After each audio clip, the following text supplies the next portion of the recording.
अब आइए विस्तार से खबरों का रुख करते हैं। महाराष्ट्र में सीट बंटवारे को लेकर आज इंडिया गठबंधन की बैठक होनी है और उससे पहले एबीपी न्यूज पर सूत्रों के हवाले से बड़ी खबर आ रही है। बड़ी खबर यह है कि महाराष्ट्र में सीट बंटवारे का फॉर्मूला तय हो गया है। सूत्रों के मुताबिक शिवसेना उद्धव गुट 20, कांग्रेस 20, एनसीपी शरद पवार गुट 6 और प्रकाश आंबेडकर की पार्टी वंचित बहुजन अघाड़ी 2 सीट पर चुनाव लड़ेगी।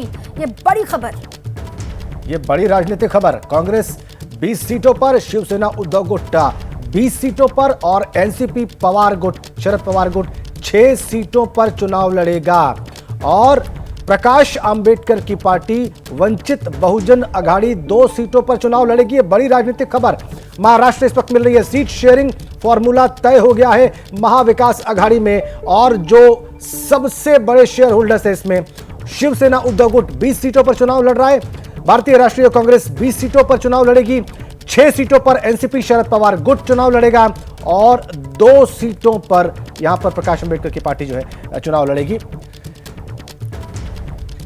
और हमारे सहयोगी जैनेंद्र फोन लाइन पर जुड़ चुके हैं, उनसे सीधे ही हम जानकारी हासिल करते हैं। और जैनेंद्र, ये जो फॉर्मूला तय हुआ है इसके पीछे की राजनीति जरा बताइए हमारे दर्शकों को।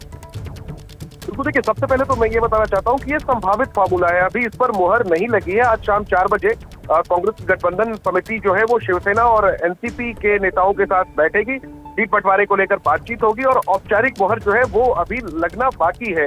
लेकिन हमारे उच्च सूत्रों ने जो जानकारी दी है, कांग्रेस 48 में से कांग्रेस 20 और शिवसेना उद्धव ठाकरे को 20 सीटों पर चुनाव लड़ सकती है। कारण यह है, कांग्रेस बीजेपी के हिंदू राष्ट्रवाद को काउंटर करने के लिए महाराष्ट्र में शिवसेना को बराबर स्थान देना चाहती है। साथ ही ये भी मानना है कि भले ही शिवसेना में टूट हुई है लेकिन जो वोटर हैं, समर्थक हैं, वो उनकी सहानुभूति उद्धव ठाकरे के साथ है। ऐसे में कांग्रेस और शिवसेना बराबर सीटों पर यानी 20-20 सीटों पर चुनाव लड़ सकती है।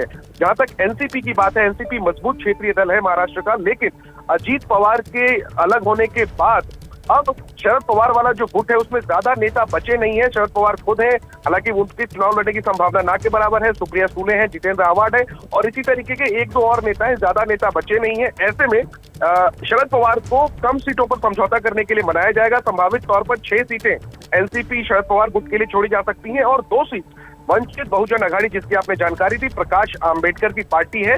दलित वोटों को एकजुट रखने के लिए वंचित बहुजन अघाड़ी को भी 2 सीटें दी जा सकती हैं। अगर हम बीते लोकसभा चुनाव की बात करें तो बहुजन अघाड़ी का गठबंधन एआईएमआईएम के साथ था और उन्हें काफी सीट संख्या में। जैनेंद्र, आप बड़ी महत्वपूर्ण जानकारी दे रहे हैं। उच्च पदस्थ सूत्रों के मुताबिक देखेंगे कि इस पर मुहर लगती कि नहीं लगती है। जो फॉर्मूला आपने बताया, बहुत धन्यवाद आपका जैनेंद्र।